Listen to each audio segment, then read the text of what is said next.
British Spy Stories. Hi, this is MF Kelleher. If you're enjoying the British Spy Stories podcast, you might like my other one, Murder Mystery Podcast. Click on the link in the show notes of any episode to find Murder Mystery Podcast on your favourite podcast platform. Also, next week, 12th of August, we have a special double-length episode of British Spy Stories. Look out for episodes 18 and 19 together. And The Battle at the Airport. Thanks for listening. I'll see you soon. British Spy Stories.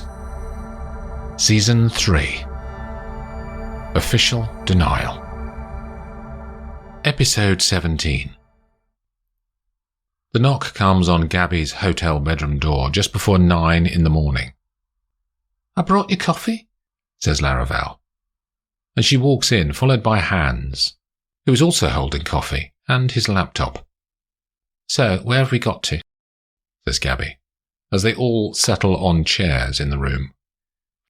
"London are tracking the books for us now. The ones we put in the Koval's place." "And anything yet?"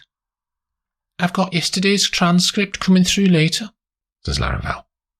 Gabby looks at Hans. "How's Nadia?" "Worried that Taras is getting frustrated," he says. "But there's something else significant." He opens his laptop and turns it around so the women can see the screen. "What are we looking at?" "A video shot from inside Taras Koval's car." A silence descends in the room as Gabby and Laravelle watch the computer screen, and Hans watches their faces. The sound of gunfire comes from the speakers. "Christ," says Laravelle. "Is that Overbeck?"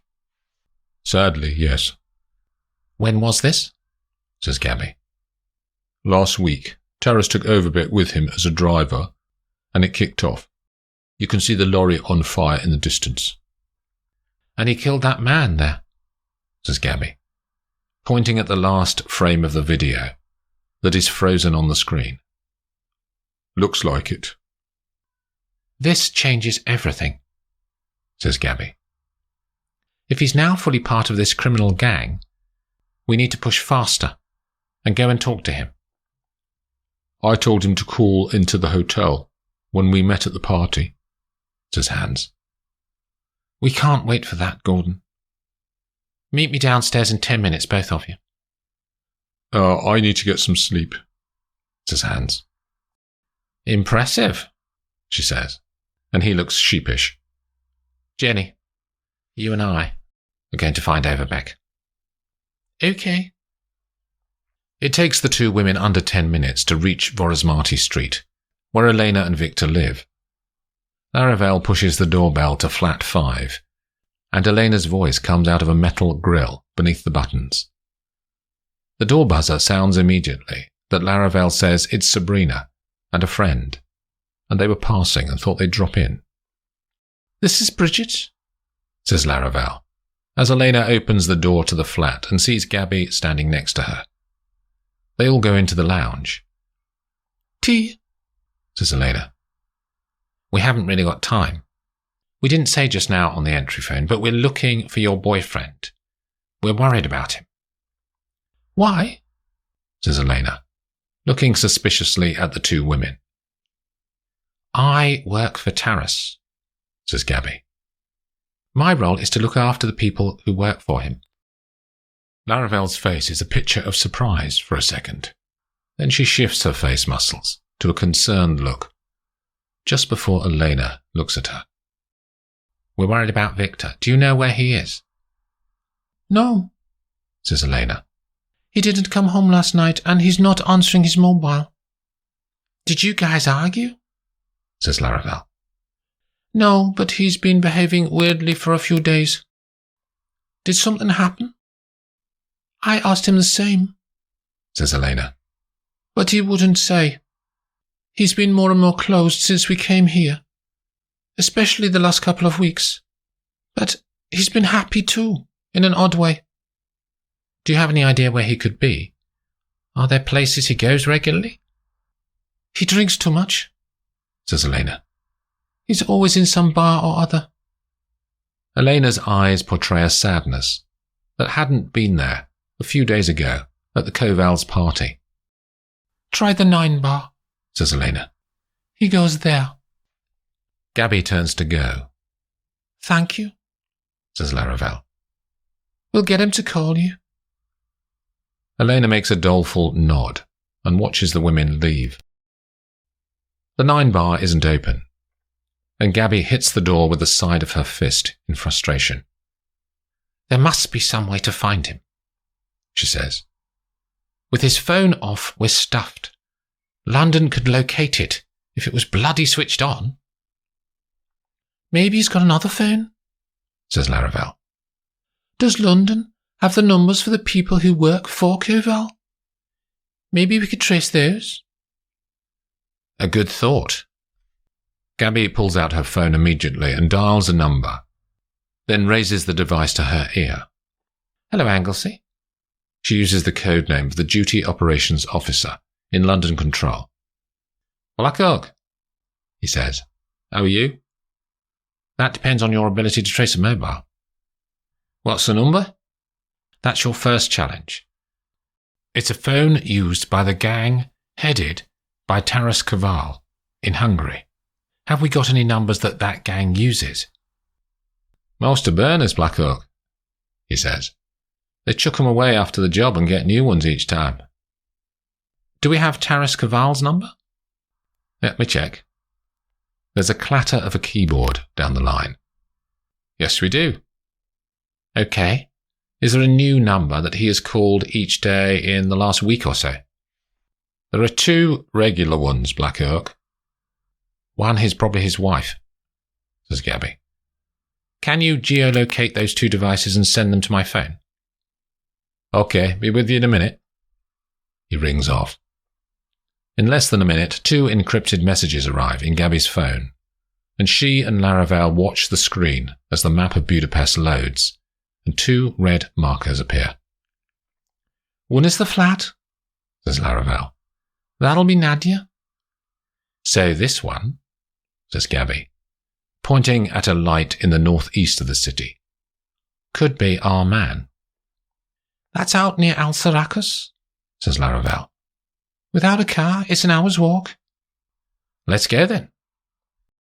The sky has become an unforgiving grey by the time the women have walked out of the city centre and nearer to the red dot. They turn into Sobor Street. It's a dead, straight road that runs out away from the built-up area. The trees are still surprisingly thick here, despite the time of year. The houses are large behind the greenery and metal fences. They are grand, having been built, ironically, for the rich at some stage, under Soviet rule. There are few cars, but a Mercedes SUV is parked with 2 wheels on the pavement, up ahead. Are we near? Says Gabby, leaning into Laravelle, who is hunched over the phone, watching the screen. The signal is poor here and we've lost contact. But it was up here all the time we've been walking. Along on the right. She points to a house near the parked Mercedes. They walk until Laravelle stops outside a pink square property. Gabby pushes the gate from the pavement, then walks up the path to the front door. There's no answer to her knock. She repeats it, more firmly, but still nothing. They both look at each other, and Gabby nods to the side path of the house. They disappear down the gap between this house and the next, and they emerge at the back of the place. The garden is overgrown, but had been maintained at some stage, as the outline of a lawn, wooden decking, and a coppice of fruit trees can still be seen amongst the mass of foliage. Gabby walks to the back of the house and pushes her face up to the window pane near the back door. There's a kitchen inside. It looks well kept, a small dining table in the centre, and a stove and cupboards at the far end. But there's no sign of life. You sure it's here? She says, turning back to Laravelle.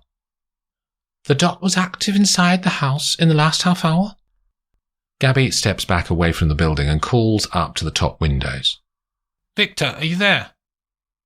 There's no response. She repeats the call a couple of times, but no sounds come from the building. Doesn't make sense, she says. We need to go inside, Jenny. They try the back door handle, but it's locked. She takes off her jacket and wraps it around her fist. She is about to smash the window pane nearest to the door handle when someone walks around the side of the house, the same way that they had come. "What on earth?" says Victor. He has a cigarette in one hand and a plastic supermarket bag in the other. "Hi, Victor," says Laravelle, trying to block his view of Gabby while she hurriedly puts her jacket back on. "We've been looking for you." "Hello, Sabrina," he says. "Who's this?" "This is Bridget." "Why don't you tell me your real names? I'm guessing that you, like Dan, are all MI6. "We're worried about you, Victor," says Laravelle. "Why?" "You ran from Kiev without telling us," says Gabby. "And now you're involved with a black marketeer, Taras Kaval." "I wanted something different," he says. "I was sick of my life in Kiev. Sick of the monotony." "You're exposing yourself to arrest if you go on working with Kaval," says Gabby. "He's got most of the local police in his pocket, to be honest. They won't touch anyone associated with Taras." "But we will." "What do you mean?" The Russian looks directly at her. "MI6 would ensure that you're arrested." "Are you blackmailing me?" he says. "Just a kindly word, Agent Overbeck." "You can go and fuck yourselves," he says. "I quit from your silly spying games. I gave you a load of information. But I'm not doing it anymore. That's why I left and didn't tell you." "It's not as easy as that, Victor." Gabby's eyes are locked onto his face. "You can't just walk away. We look after our agents." "Look after?" he sneers. "You mean muzzle?"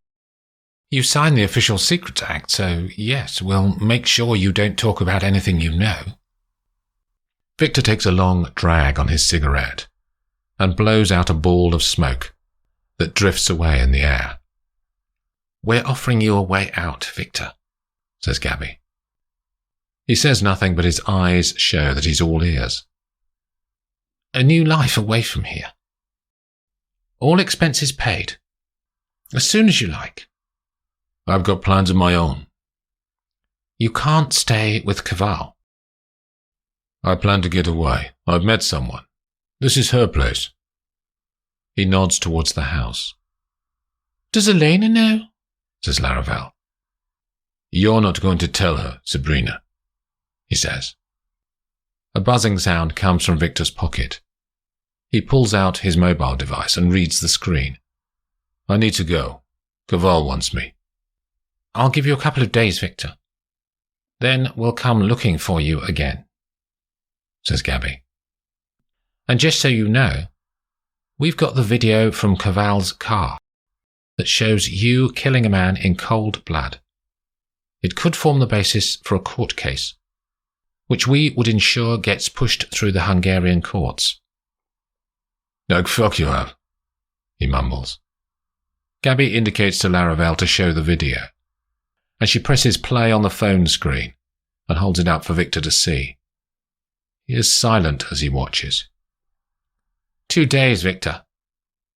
The two women disappear from his view and walk back to the road. As they start the journey back to the city, Victor appears from between the houses and gets in the Mercedes. He drives off at speed past them, intentionally too close for comfort. Gabby turns to Laravelle. "I think he'll bite," she says. "He hasn't got many other options, really." "I hope so," says Laravelle. "Gab, changing the subject. Can we stop off for a beer on the way back? My sling only came off yesterday and I'm bloody knackered." Okay, a beer it is, Jenny, she says. Charlie Hicks likes this place. It's a bit sophisticated.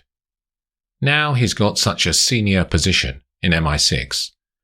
He feels as though he deserves to be in establishments like this. No more backstreet boozers where the tables are sticky from spilled beer for him. He had worked too late this evening, which he shouldn't have to do nowadays. But he knows he'll also want to check his emails again later tonight. So he's brought his laptop with him from the office. "Buy a girl a drink," she says. The woman has walked over from the other side of the circular bar where he's been sitting.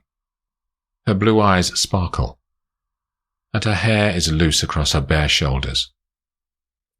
He smiles at her and raises a hand to the barman. She only drinks cocktails, she tells him. What brings him here? Is he a director of some big company? He slowly goes through his cover life that all British intelligence personnel have prepared for them to cope with situations exactly like this. Stories that have been written by someone in comms branch to be credible but give nothing away. After an hour, she suggests they eat. The hotel across the street has an excellent restaurant, and does he like French food? They sit on a bench seat next to each other and order escargot because she has never had them. He orders champagne because that's what men like him drink. She laughs at his funny stories. She touches his hand. He's fascinating because he knows so many things she never knew.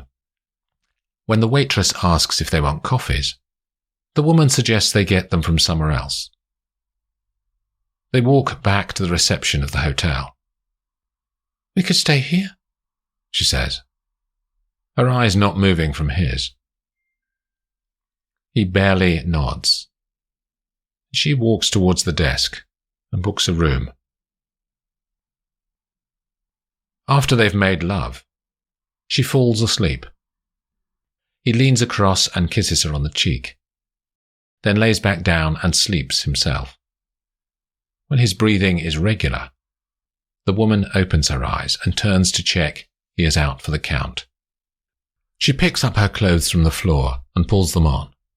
Then she walks to the bedroom door and leaves it ajar. She scurries over to where he left his laptop and puts it up on the desk in front of the mirror. For a moment, she looks at her own image in the glass and thinks she looks good, despite her unkempt hair. From the door, a shaft of light appears, then widens as a man enters from the hallway. He hands her a USB thumb drive and she runs an app to bust the security. All MI6 computers have triple lock software on them. But Moscow developed this decryption software only a year ago from information that they got from a Russian mole in GCHQ, the British listening station. The screen rolls through the unlock sequence and the lights flicker across the faces of the man and the woman as they watch. After a minute, the screen changes to a login screen as she punches in stolen credentials, then navigates to the Oberon master database. She types in search terms and presses enter, and they watch the engine click through the data. 2 results come up. She chooses the first one, that is labelled Operation Keldby. "This is Navadari," he says. The report appears. The 2 of them trace the words on the screen. They don't hear the door open, and they don't hear Kate enter and raise a handgun towards them. The silencer on the muzzle deadens the noise of the 2 shots. The man and the woman fall to the floor. Kate goes back to the door, opens it and calls to 2 men outside. They come in, put tape over Charlie's mouth, and handcuffs on his wrists. By now he has woken up and squirms, trying to get free. "Sir," says Kate in a whisper, close up to his face. "It's Agent Coniston, sir. We're getting you out of here. Please remain calm." He looks at her and recognizes her after a moment. then relaxes his muscles. They take off the handcuffs and dress him. As the four of them walk out of the room to the lifts, the lift doors open, and a woman with a cleaning trolley is standing in the car that has just arrived. "You ordered cleaning on Oberon, Mum?" says the woman to Kate. "Yes, room 420, thank you. 2 removals and full DNA scrub." "Yes, Mum." The group of 4 walk into the lift, and the doors close behind them.